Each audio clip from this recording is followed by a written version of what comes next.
Hello, health seekers. Welcome to another episode of the Keto Pro podcast with myself, Richard Smith. Today, I am joined with Sheila Docker. Sheila is a health and wellness coach and founder of The Primal Zone. Sheila does lots of work with the NHS and is a fellow public health collaboration ambassador.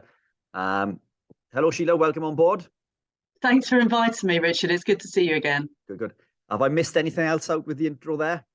I don't think so. No, yeah. Did you say NLP practitioner? I think. Yeah. There we are, NLP practitioner as well. Fantastic. So Sheila, you cover a wide variety of tools within your arsenal and things that you do to help people. Do you want to do a quick intro and tell the viewers what your goal is, what you're all about, what the Primal Zone is about, what your holistic treatment and therapies? Gosh, that's a lot. Yeah. So shall I start at the beginning with my story, and then we can talk about how we met and yeah. So yes, I'm Sheila Docker, and I have had my own personal 30-year health challenge journey, and it started in my early 20s. For those, I might as well get it out there straight away. I'm 60 next year, so it was in my early 20s and onwards. I was struggling for 30 years with inflammatory health conditions, so mostly with my gut, but then that was also impacted my joints, my skin, my moods, my hormones, my sleep, my mood. I've said mood already because it was really bad. Impacted so many areas of my life as well. So although I had a career and I traveled the world for 2 years and I had kids, I've raised a family, my health was never good. It was almost like I was just surviving. And I went to lots of doctors, lots of different nutritionists, lots of all sorts of things to try and help myself. And the advice obviously wasn't brilliant because it didn't solve the issues. So much so I was put on quite a lot of different medications, and some of the medications then caused side effects, which meant about 15 years ago, I had two quite serious, well, I had one 15 years ago, one 10 years ago, really serious operations, and which were brought on by drugs that I was taking long term. So I'd already, before my second operation, I'd already decided I needed to make some changes and start taking some responsibility for myself, because obviously it wasn't working. And I think we do get into that stage, don't we, where we go, I'm not feeling well, I'll go and see what the doctor says, rather than I'm not feeling well, I wonder what's causing that. And so I started doing some research. Mr. and Mrs. Google, always very good. You can find lots of information out there.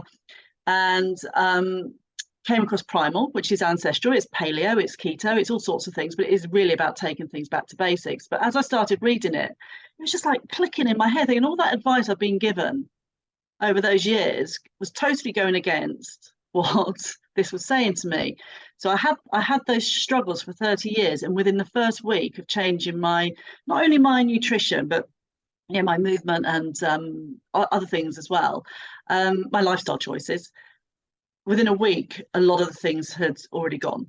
Wow. One of the biggest things actually was energy and mental clarity. That happened, but also I didn't look pregnant anymore. The bloating had gone down straight away. And then the other things were probably about a month later. I started noticing like the joints definitely easing off. And you think that's absolutely ridiculous. 30 years of struggling, and then within a week and then a month, and a lot of those issues have dissipated. Unbelievable, and quite upsetting, really, because I don't think you realize what good feels like until you get it. You sort of like, it's almost like accept the downward spiral or whatever of your health. You go, oh, that's just the way it is, isn't it? I've inherited this, or it's just the way it is for me. And it was quite shocking. And I heard someone say on one of your podcasts recently, I think it might have been Adam actually, who said how exciting it is when you realize what you found that's going to help you and change your life. And actually, it's not just a short-term fix, it's sustainable, and the steps are easy, and you want to share it with everybody else as well. So that's my health story. I mean, which is one of the reasons I was so inspired to reach out to you, because when I was already part of the public health collaboration when you joined, and I'd seen the image of you looking all buffed up and ready for your competition. And so obviously that was what first attracted me, obviously. But then when I listened to your story, I thought, wow, so it really resonated with me that you had been through more metabolic type health challenges, whereas mine was more inflammatory and autoimmune. But we'd both been on that journey, and how that had also impacted our mental fitness. Yeah. But you know what, earlier you referenced that it was upsetting that you didn't know that these changes were going to be beneficial, and 30 years of living a lifestyle and suffering with these issues. But sometimes I think if we take a step back and look at that from a different angle, it's being in that position that has allowed you to go on to do that research, learn these, learn these new tools and pick up on this new information and allow you to change your life. Had you maybe known this in the beginning or not had these issues, as sad as it sounds, I don't think that you would be doing what you were doing now. Oh no, that's 100%. I just love what I do. I love meeting new people. I like helping people, and I like spreading the word. And I just get a lot out of it myself. It's very, very rewarding. So you're totally right. I wouldn't be in this position now had I not gone through those health challenges. But also, I've had some other pretty rubbish stuff happen over the years, which again has enabled me to have the empathy and the confidence and the openness. And actually, I've created a very safe space for the clients. So they obviously recognize that I do have that empathy and I have that wisdom, because at my age, you do have wisdom. We've learned a lot of lessons as the older you get. And they find it's a bit of a safe space for them to let go of things as well. Because as you know, when we have clients come to us, they might come to us for one thing. I need to lose some weight. And they're fixated on it. They're just fixated on the weight. And it's not about their energy. It's not about their mental wellness. It's not about how they sleep or whether they're happy and enjoying life and they're thriving. It's, I just got to lose this weight. And I mentioned to you earlier about an 80-year-old coach. I haven't got an 80-year-old coach, but if I did have an 80-year-old coach, he would say to me, forget about money, forget about aesthetics. You've got to think about your strength, your flexibility, your balance, your energy, your love for life. And so that as you do get older, because we do wear away. I mean, these hips are 59 years old, they've been good to me, but they are going to wear away. Things will. There are diseases out there that we can't actually prevent. But the majority of health challenges out there at the moment are lifestyle based, our choices. So if we can slide into older age, not accepting the fact that we won't be able to get out of our chair or that we feel tired all the time, whatever, but actually we can have some energy and we can have fun and we can go on adventures. And the reason we can do that and play with our grandkids or go and climb mountains or whatever it is that you want to do, you can make that choice now at 30, 40, 50, whatever. Exactly. Start not doing things just for now because you want to look good at the gym or you're running a marathon. It's the longevity. It's age related. Try and prevent some of those illnesses or those challenges that will come up as we get older.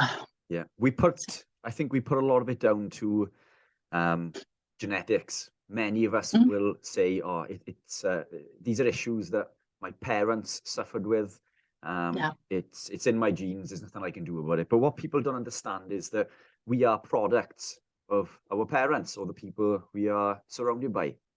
If we are eating the way that they are eating, we will suffer the same consequences. Yeah. It's when we change these eating habits and break away from that tie or that bond, do we realize that most of these issues and illnesses and the body deteriorating as we age, we can slow these down and massively improve and fight against things like sarcopenia and osteoporosis, where in my mid to late 20s, I thought that it was my genetics. I just assumed that I was getting older and my body was beginning to wear down. Athletes in their late 20s and early 30s retire because they believe that they're at the peak of their career. And I'm a big believer in that our body has the ability to regenerate and grow and repair. It wants to heal itself. As long as we are supplying the correct nutrients, and probably Yeah. more importantly, restricting the anti-nutrients, then we have the ability to grow and thrive much later in life, such as yourself, 59, knocking on 60, and absolutely thriving. Yeah. You know, and I think you mentioned earlier that you feel healthier and fitter than you've ever. Oh yeah, I've got this quote, and I mentioned to you, didn't I, that I did a workshop to 40 people last week, and I did it on behalf of Public Health Collaboration as well. So I don't know what they'd think about this particular quote that I read out. So it's already gone out on the event advertising, you know, so they'd already received this, and I thought, gosh, actually, people might find that a bit strange that I should be bigging myself up so much, but I'd actually put, I feel stronger, fitter, healthier, more confident, and dare I say it, sexier in my late 50s than I did in my 20s, 30s, and 40s. And I do. What I felt like I had to justify it almost. I did put the word feel. I didn't say I am sexier. I feel it, and it's not so much. But it's more about I'm more body confident, but also because my body feels stronger and trimmer, and I'm leaner. But actually, it's about I'm very confident in what my body is able to do for me now. And I know I need to work on that because as we get older, and that's a discussion that you and I have said about, I want to get even stronger. I don't want to be doing bodybuilding competitions, but I would like to be getting into doing pull-ups again and things like that, because I think that's quite inspiring for other people. Yeah. As well, to see me doing that, and I mentioned about me doing that climbing wall last Friday. Yeah, I suffer vertigo. I've gone to this charity networking event, and I was really pleased to be invited to it. So I said yes, and then I found out it was a climbing wall place, and I thought, oh goodness me, oh I know, I'll give it a go. I'll give it a go. Even while they're putting the harness on me, I'm wrecking it because I suffer with vertigo. So I did tell them that. Now I've climbed in the Himalayas. Well, I've walked in the Himalayas, in the foothills of the Himalayas, and I've done lots of crazy things over the years. So I'm fine if I'm on a mountain, if I've got solid ground beneath me. But when it's that insecurity of, even walking over the, there's high pathways with the wrought iron and you can see down, that just freaks me out. I tried to do Go Ape once, and they had to rescue me for a tree. With my kids, they were so embarrassed. But so I did one of the walls last Friday, and I told you I got the prize for the bravest attendee, and the prize was a box of chocolates, which isn't really. I gave it away. Yes, it was the thought that counts. But the next day, my goodness, I was aching in areas I didn't realise I hadn't been working out. Because you're pulling yourself up, and I mean I know you're harnessing everything, but you're still having to do the work. So that was quite a revelation as well. But we digress there. Yeah, no, it's fantastic. I mean, it's incredible that climbing is incredibly difficult, and the fact that you've managed to jump in. Oh, that's what we were talking about me doing pull-ups, weren't we? Yeah. So I set myself a challenge. I think it was about 3 years ago to do a pull-up unassisted. Didn't get there. As a matter of fact, you guys that do pull-ups, you make it look so smooth and effortless. Actually, just to hang there and hold on to your own weight is difficult enough. Yeah. So over about a 3-month period, I'd gone from pulling myself up against a swing in the garden to actually doing assisted pull-ups. And I know the form was right. I was doing it properly. I was really proud of myself. But then I was working to do the unassisted. And then I had an injury with my left arm, so I put it on hold. But the left arm's fine now, so I'd like to revisit again, because I think upper body strength is so important. Yeah, and this is something that gets neglected, I think, as we age, isn't it? We resign to the fact that the body is just going to deteriorate.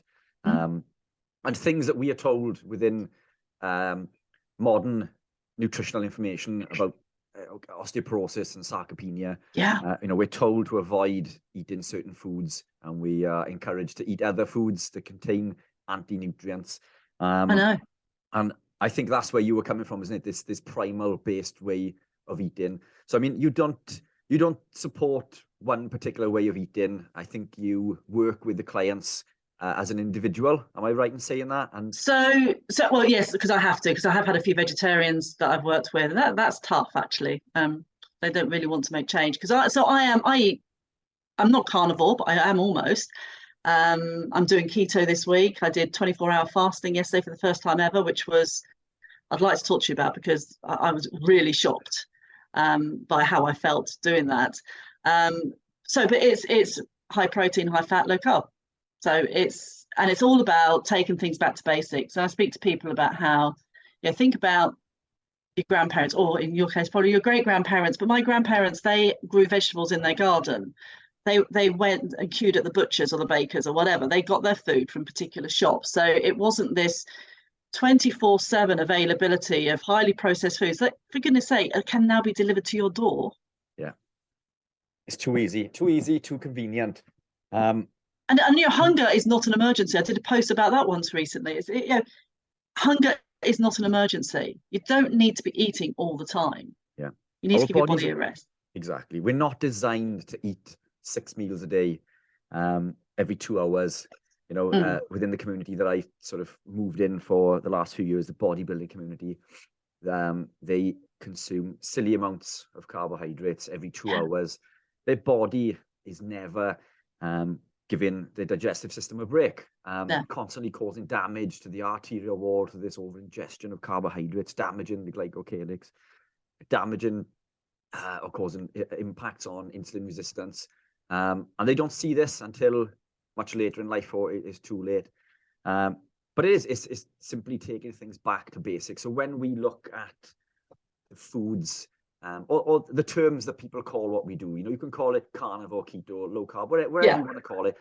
I think the message because there's all these different parties, isn't it? Have you noticed that there's fractions within these groups, particularly the keto community? That's not keto. This isn't keto.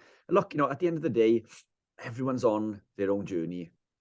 People are not as far down the rabbit hole as you and I are. And it's a learning curve. You can't expect someone to begin a lifestyle and throw them into the deep end of eating. No. I mean, it is a shock for them. And if you can approach it in a holistic way, and say about the lifestyle choices that you're making are actually what are impacting your mood, your sleep, your weight, etc., your health. It's not rocket science. We've become addicted to these ultra processed foods, the sodas. I was talking to a patient recently who she was saying, "Oh yes, I like soda, but it's the zero Coke or whatever."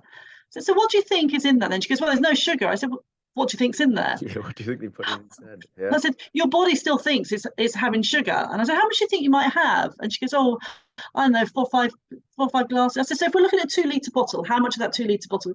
"Oh, I'll have all of that in one day." And she goes, "And I take a pint of it to bed with me at night in case I get thirsty." Wow. I know. Incredible. Yeah. So she stopped that. I've had a few things to say about that, but again, you have to gently. It's almost like you make it their idea that they've. Yeah. Oh, I know. So I think I'll do it like this. Yes, that's the right way to do it. When they are so stuck, they have to just start recognizing. But it's crazy because people will look at what we do almost as witchcraft, and they will think that the foods we are asking them to eat. The term keto, for example, will scare people. The worst thing about a keto lifestyle is that it's called keto because there's a big education piece there. But when I show people an image of the food that we eat on a daily basis, it's real food. It's food. Rainbow food, isn't it? It's colourful, it's nutritious, it's satiating. Exactly. Actually, someone asked me recently, and that event I told you about, someone said also, is it more expensive to live this way? And I went, well, actually, I can understand where you're coming from, and their times are difficult at the moment. But in a lot of cases, you're eating less. So the food might be slightly more expensive, but you're eating less because it is so satiating and so nutritiously dense. I mean, it's good fuel for your body. Because obviously a lot of the processed stuff is cheap as chips, isn't it? Yeah. Which reminds me of that McDonald's story. Yeah, which is what I was going to bring around to now, actually, because we touched base on something to do with McDonald's maybe just before we came on. Tell me about that. I haven't got it in front of me, so I can't remember which website it was, but I found it yesterday, and it was an article about how many ingredients are in McDonald's fries. Which to me, if that was me, and looking at fries, there should be 2 ingredients really: potato and salt. Yes, you know, yeah. so No, absolutely. So, and the thing that surprised me the most is actually this was parts written by McDonald's. I mean, it's a lot of quotes in there about how proud they are, the fact that they can guarantee that any their French fries will taste the same and look the same anywhere in the world, whichever McDonald's you go into. So that's great. So there's over 10 ingredients. Wow. And again, I haven't got it in front of me, but obviously one of them is potato, and they use good quality potato, so that's good. But then you've got they say a real mix of oils, and they used to cook them in beef dripping, beef fat. So they until used about the to 70s, have it 80s. right. Yeah. Yeah, they used to have it right. Yeah. But then people started complaining, talking about cholesterol, etc., etc. So they now use a mix, a blend of seed oils, and a real blend. And then there's some again, I should have left it out in front of me actually, but there's some ingredient that makes it taste like it still has the beef dripping. Right. And then it's got something else and something else. I know. It has salt in it. It does have salt. But then and they think, oh, you think that's surprising? Wait till you hear about how we make them. And it's a real process. And they actually admit they put the word re-engineer. So they get the potatoes and they re-engineer it. And so they do all this dipping and this cleaning and this, that, and the other. And then they fry them in those many oils. And then they freeze them. And then they send them out to the appropriate McDonald's near you. And then they will refry them again. And there you are. You get your lovely, crispy, soft in the middle McDonald's fry. And they brag about this. Yeah, they're quite excited about it. Yeah. Goodness me, because when I'm doing the workshops because I do these pre-diabetic and type 2 workshops for the public health collaboration in a local doctor's surgery, and myself and another ambassador have run 3 courses now, so it's 8 sessions. So we've had about 100 people go through these courses. They're all shapes and sizes and ages, and some of the people go, but we've been told to eat this way, as in high carb, by the doctors and the government, etc., all our lives. Yeah. And then you start talking about, well, what did your grandparents used to do, blah, blah, blah. And they're really shocked when we start showing them. I think you mentioned something recently as well about, the what's it called? The Eat Well guide. Yeah. And the authors of the Eat Well guide, so they're very, very well respected people, but they're associated with Haribo's, with McDonald's, with Burger King, with PepsiCo, whatever. They're all these food industry large conglomerates are telling our population what to eat. Yeah, to profit off it.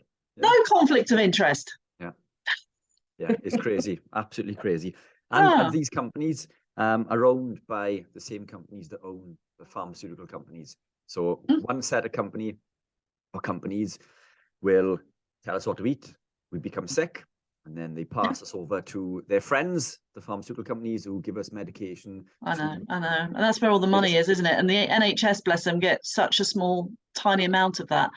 I've said that, the food companies don't care about our health, and the pharmaceutical companies don't care about what we're eating. No, there's no profit in a healthy patient, unfortunately. No, so it as corrupt as it sounds, that is the state of affairs. But it's scary. It's scary because we, as ambassadors for the PHC, as ambassadors for life, if you like, isn't it? We are pushing this on a daily basis in order to help re-educate others and change the lives of other people. Yet we're up against this, we're up against the media, we're up against the medical community. I know. And the medical community have our best interests at heart, but unfortunately they are trained by pharmaceutical companies.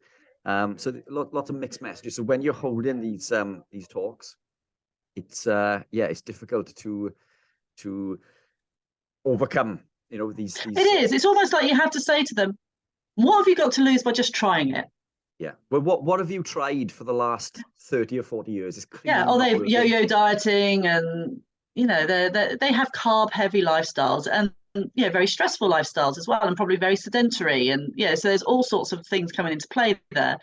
But it's the doctors, bless them. I have total respect for the NHS and the hard work they do, but they don't have the time Yeah. And it's a lot of time, it's quite like putting a sticking plaster on the ailment, and which is what I obviously had for those 30 years. Well, like, try this, see if this reduces the bloating, try this and try that.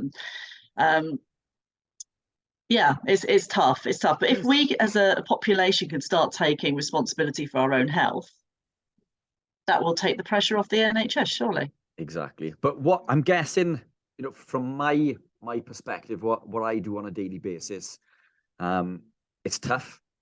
I'm guessing it's the same with you, that we're trying to convey this message against the tide.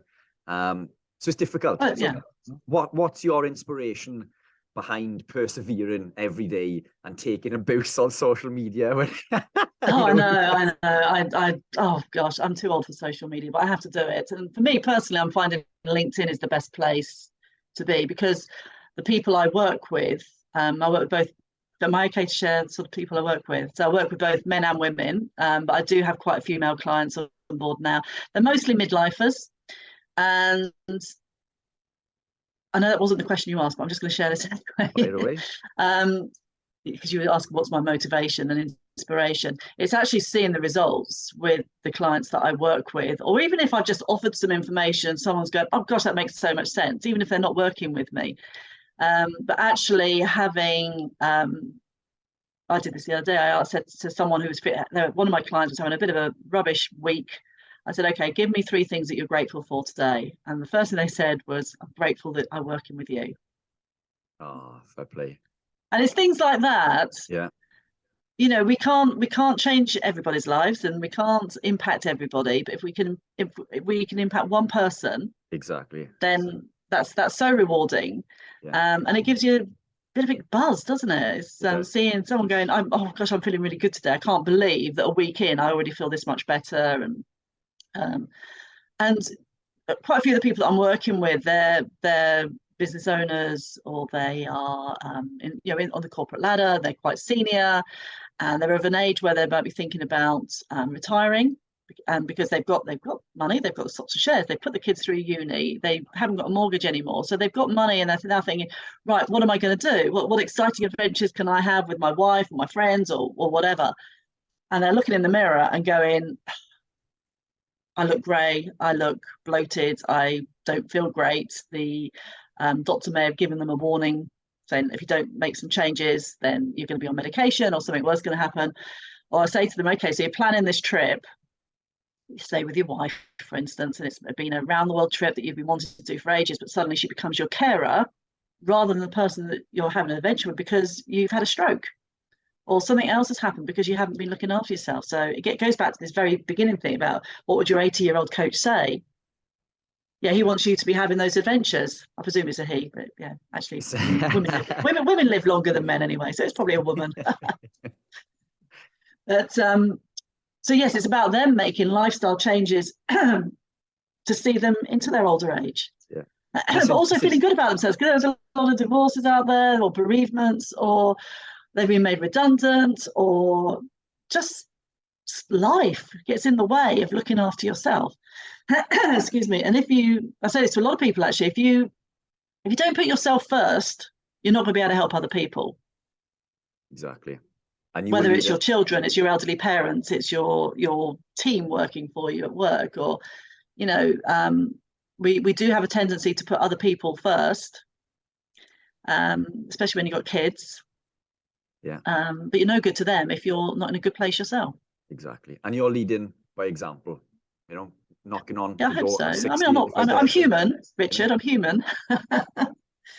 So I did this 24-hour fast on Monday, and the main reason I did it, somebody else had inspired me, that I was really shocked that she had done it. But on Sunday, it's Mother's Day, and I was telling you, I've been doing the Thames Path Challenge, so with a friend, and we started from the source, which is Gloucestershire, I think it is, but it's that way, nearer you, where there's no water at all, but there's a rock, and we started there about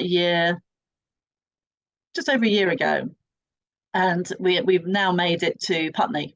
So every so often we get together and we walk a day, or sometimes 2 days, and so we did 10 miles on Sunday from Richmond to Putney, and then we met up with my kids, my grown-up kids, for a late lunch. the lunch was, it was a Thai restaurant, but it was, I had totally, it was meat, and fish. It was lovely. It was fantastic food. But I did have a few glasses of wine. But then I stopped eating at 5, and when I got back home, I was actually exhausted, and I think red wine might have had something to do with that. But yeah, do you think? like I said, I'm human. Yeah. And I thought, well, okay, so one of my patients has just done a 24-hour fast off her own bat. I'm going to try it. So I did 24 hours from Sunday 5 o'clock to Monday 5 p.m. And can I say, Richard, I mean, I do 16/8 on a regular basis. I'm doing it today. But I thought I would feel rubbish, especially as I woke up on Monday morning. Not with a hangover, it wasn't that much wine, but my mojo was a bit gone. I was feeling a bit sluggish. But by midday, I felt like I was on fire. My energy was high and my mental clarity, it was just as clear as anything. So where my mojo was low at the beginning of the day, I got so much done for the rest of the afternoon. And I was gobsmacked, to be fair, because actually I didn't feel that hungry. Now I don't know if that means that every time I do a 24-hour fast, it's going to be as easy as that. Might not be. But I actually did exercises, and I went for a walk with the dog, and, you know, I didn't feel hungry. So I was really shocked about how fantastic it made me feel. Yeah. So I looked into it. I know the benefits of fasting anyway, but I'd like you to tell us more about the benefits of fasting. Yeah. Please. So same as you, I fast on a daily basis. I don't implement fasting because I'm trying to. I implement fasting because I eat when I'm hungry. Living the lifestyle that I live, my body can utilize dietary fat or body fat, as you know. So when I'm not eating, my body simply taps into stored body fat, literally flicks a switch over from dietary fat to body fat. So I don't become hungry the way that I used to. I get spells maybe where I may have a little hunger pang, but as soon as my mind is taken off that hunger goes away and you forget about it. Before you know, you've gone 16 or 20 hours without eating. Yeah. And people will quite often say, well, this is why you're losing weight. And yeah, it can contribute to that, but that's not why I'm implementing fasting. I implement fasting for the benefits of autophagy. Autophagy is cellular repair and regeneration. The body will clean out old, sick, and dying cells and create new, younger, stronger, fitter, faster ones. It increases things like testosterone and human growth hormone within the body. And it ramps up ketone production. It gives us this instant mental clarity that you touched base on. The brain is flooded with beta hydroxybutyrate, which gives you this instant, it almost as if the fog has been lifted and you can see clearly. Your concentration and mental clarity are crystal clear.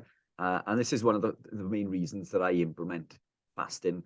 On top of that, it's convenient due to my busy day. But fasting can be practiced by anyone. You don't need to be low carb or ketogenic, although it is easier because our bodies have the ability to tap into stored body fat. But it's also important how we break the fast as well. We don't want to be breaking the fast with carbohydrates because this can lead to what we call refeeding syndrome. So what would you have as to break your fast? What would you normally have? So being carnivore, I only eat meat, eggs, fish, cheese, occasionally Greek yogurt.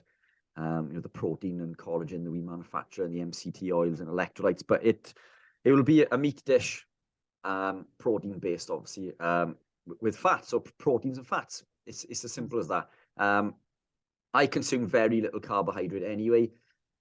So it could be chicken breast with the skin on. It could be mincemeat. It could be a piece of steak. Steak I generally eat every day.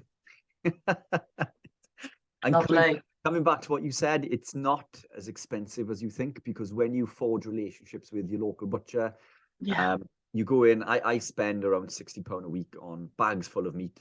Buying in bulk works out cheaper, and when you're not purchasing McDonald's or Domino's or Indian takeaway, the cost of eating comes down considerably. So it even though we think it's a more expensive way of eating, it really isn't, because these other foods that we consume, these breakfast cereals, Pop-Tarts, whatever your guilty pleasures are, they are high in sugars, which cause our blood glucose to spike and crash, which leads us to being hungry continuously. They're high in lectins, which block leptin, which is a hormone that tells us that we're full.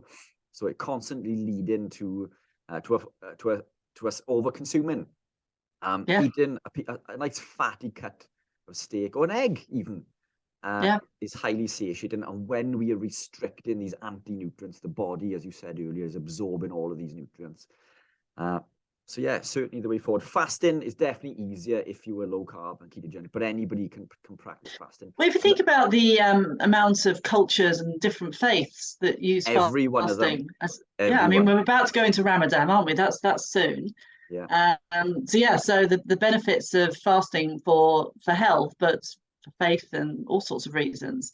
It's not new. It's not a fad. No, this has been around as long as we have. Yeah, and if we think about how, I mean, obviously I'm primal, so cavemen, things like what they would have eaten, and they would have eaten. This is what we should say again now: local and seasonal. Yeah. You know, if it's not there, they don't eat. Yeah, spot on. So it's about eating that produce that you can source locally. And that's exactly what we do. It's real food, isn't it? Real food, real eating. I know you promote all aspects of that as well, and even away from dietary things, isn't it? I mean, you were saying that people come to you for weight loss, which is usually, the bait that catches the fish, isn't it? People all want to lose weight, but when you dig deeper with customers or clients, you were saying earlier that there's often an underlying issue there, a reason. Do you want to tap into that a little bit and tell us? Yeah, it's it's all lifestyle, isn't it? And it's things that are happening in life, like you could have had a marriage breakup and how that is impacting you in so many different levels, and then the things that you do to try and make yourself feel better, which aren't always the right choices, and your mental fitness, having strategies in place to help you with your mental fitness. I've hit rock bottom. I know a lot of people have, and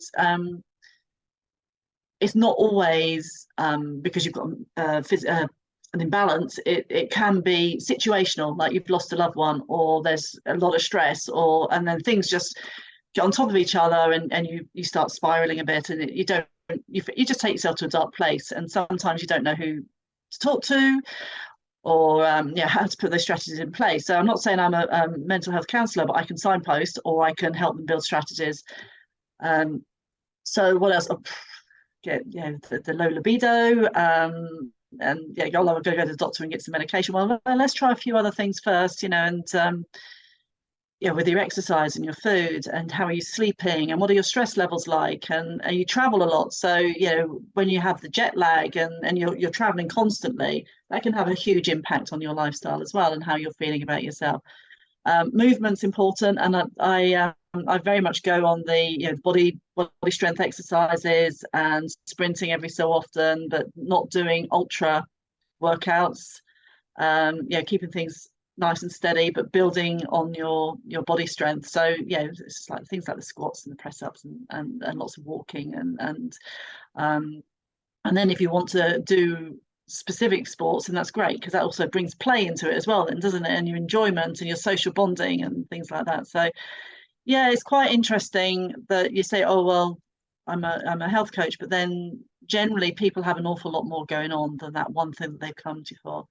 And some clients, it's difficult for them to lose weight. It could be hormonal, and the weight has become the biggest thing for them, but then they go, no, I'm not losing the weight, Sheila. I'm fed up. I went on the scales this morning and, I've lost a pound or whatever. I said, well, okay. Is there anything else going on? Is there any other, how are you feeling otherwise?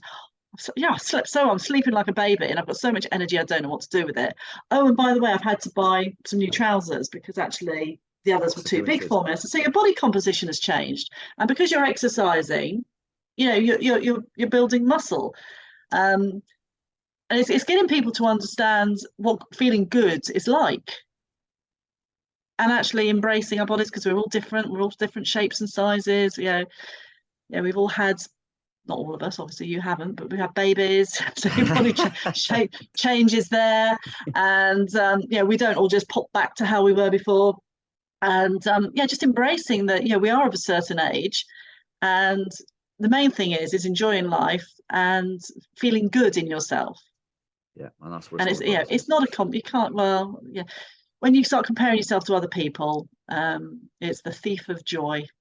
Yeah, that's right. So you have to look at yourself and go, okay, so what's the best version of me? Well, this is what we can I spoke do? about earlier, wasn't it? It's loving thyself, isn't it? Which is, as you say, not as easy as one would think. Because we quite often hate the way we look. We hate. Yeah. I mean, so some people go, right, look in the mirror and say, yeah, I don't know if I ever say I love you, but yeah, they go, oh, I couldn't do that. But I could say I like myself. But then there's just different ways of, you have to pat yourself on the back. Yeah, we've got these most amazing bodies that work so hard for us, and they will continue to do so as long as we give some love and respect back. Yeah, for sure. And we also said, didn't we? You know, if we are in positions where we're having to look after other people, or our work means that we have a team underneath us, or there's just other things happening in our lives where other people need us. If we're not in a good place ourselves, we're not going to be able to be at the best version for them. Exactly. Yeah. We need to look after ourselves to look after others, isn't it? It's as simple as that. And I think I told you that I'm doing this marathon. I'd like to give a shout out to it, actually, but it's I'm doing this marathon. Just about to ask you about that. Now, when you mentioned about the moving, that was going to be my next. So my next lead on. I'm a walker. I'm a walker, not a runner. It's like I'm a lover, not a fighter. Something like that. Anyway, I've signed up to do a marathon, but as part of a relay team, and it's in York in October. And I've been doing park runs. I've been getting some of my clients and patients to do park runs. And I said, if you do it, I'll do it with you. And they've become addicted to park runs. So I'm having to turn up now. But it's great. We all go and grab a coffee afterwards, and it's all great. But so I signed. A friend of mine said that they're doing this. Did anybody want to be running with them? I went, oh, I'll do it. And it's for the Yorkshire Brain Cancer Charity. And the reason I said I'd do it, I always love a challenge. I always love a challenge. I'm always up for a challenge. And I find actually for me to improve my fitness or to do so, I need an end goal. I can always carry on with it afterwards, but it's like having that momentum. And at the end of last year, a very dear friend of mine died of brain cancer. And my father also had brain cancer. And the lady that's brought this team together, there's 6 of us, her husband, who's part of the team, has also got brain cancer. So it just seemed like a really, really good charity or cause to get training for. I mean, I'm only going to be doing like 5K, but for me, that's quite a bit at the moment. We were talking about you sprinting now, aren't you? You're doing lots of running, so. Yes, I've gravitated on the running aspect. Yeah, but we're built to move. You know, this is how we've evolved, isn't it? We we would spend days hunting and tracking animals. This movement is really important. And one of the other things I think you mentioned earlier as well, coming away from the dietary aspect was, you recently said to one of your clients, tell me 3 things that you're grateful for today. So, so these confirmations, isn't it? Someone put me on to this a while ago. Looking in the mirror and telling yourself 3 things that you're grateful for today, and what's the other things they call intentions, isn't it? 3 things. So I do. I can't remember the name actually, but I do GMV, gratitude, meditation, and visualization. And some of them go, oh, that's a bit woo woo. I said, well, just try it. Just try the gratitude to start with. It could be as simple as just right now, Richard, I just looked over the laptop and the sun's come out.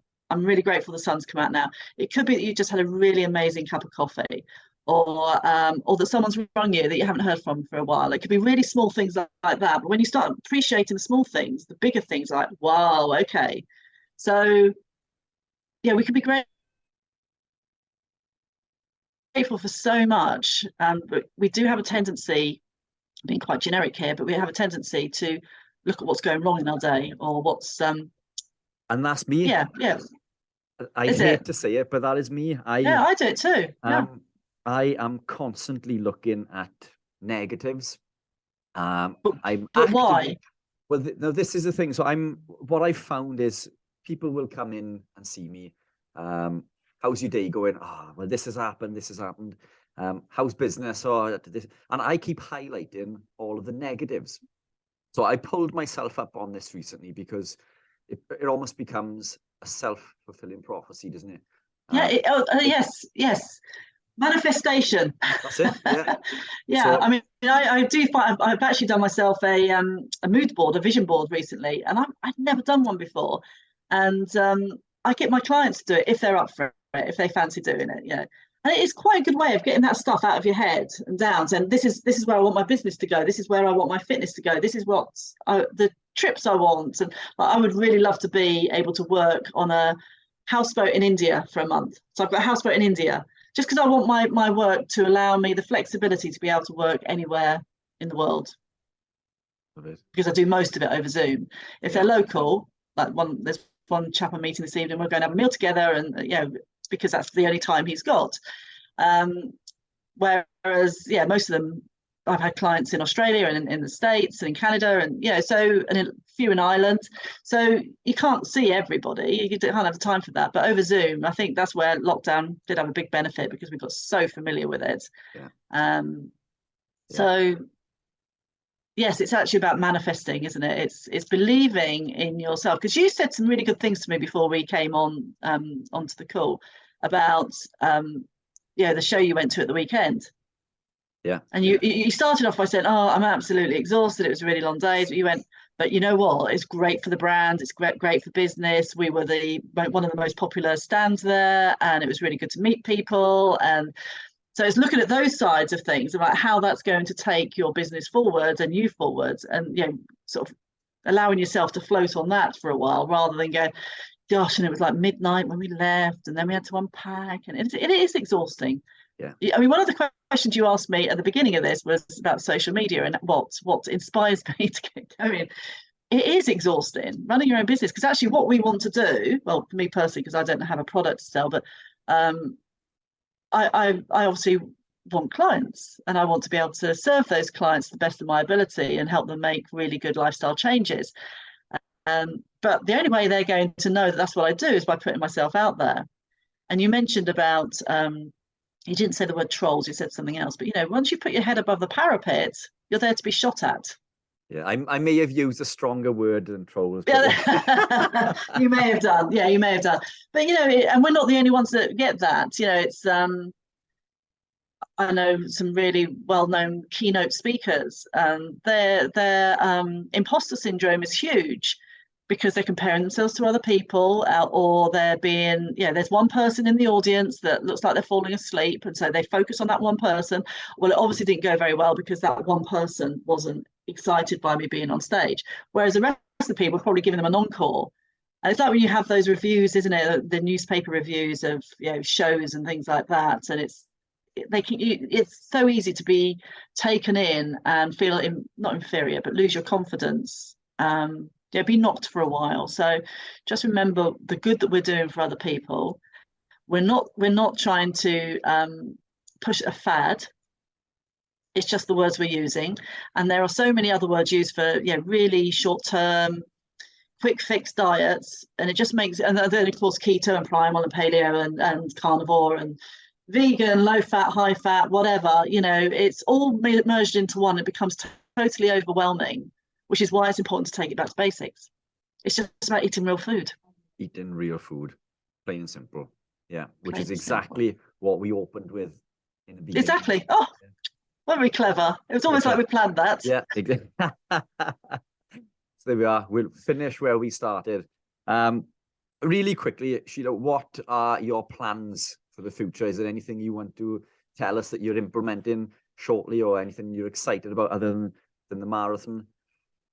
Any changes? I can't say I'm excited about the marathon. I'm going to be collaborating with you on something. We'll share that another time. But that's to do with more strength for women of a certain age, and definition, etc., etc. I hope so. That'll be exciting. What's happening? I'm just building my business. I'm going to the Primal Health conference. Not the Primal Health, the Public Health Collaboration. It's the same initials. So you're going to be there, aren't you? I am indeed. Good. yes, I'd like to be on more podcasts and radio interviews. I did a radio interview a couple of weeks ago, which again, I'm always up for a challenge. So yeah, I found out the day before, would you like to be interviewed? Yeah, all right then. And you were straight on and I was straight on there. So you didn't really have time to sort of think too much about it. And yeah, there's a lot more we can touch base on in the next one in regards to what you've got coming up, I think, isn't it? Exactly. So exciting stuff ahead. So Sheila, where can the listeners find you on your socials and on my socials or whatever for that matter? So yeah, so I have a website. It's theprimalzone.com. I am more prolific on LinkedIn, so that's just Sheila Docker. I am on Instagram as the Primal Butterfly, and I'm on Facebook, Sheila Docker. I have the Primal Zone on there as well, but social media, Brilliant. So that's where everyone can check you out moving forward. But yeah, we've got some exciting stuff coming up, haven't we, over the next couple of weeks. So yeah, we'll wrap it up there, and we'll touch base again soon and hit everyone with the plans. Look forward to it. But fantastic chatting, Sheila. Thanks again for coming on. Always a pleasure. And, always a pleasure. Thank you. Look forward to chatting again soon.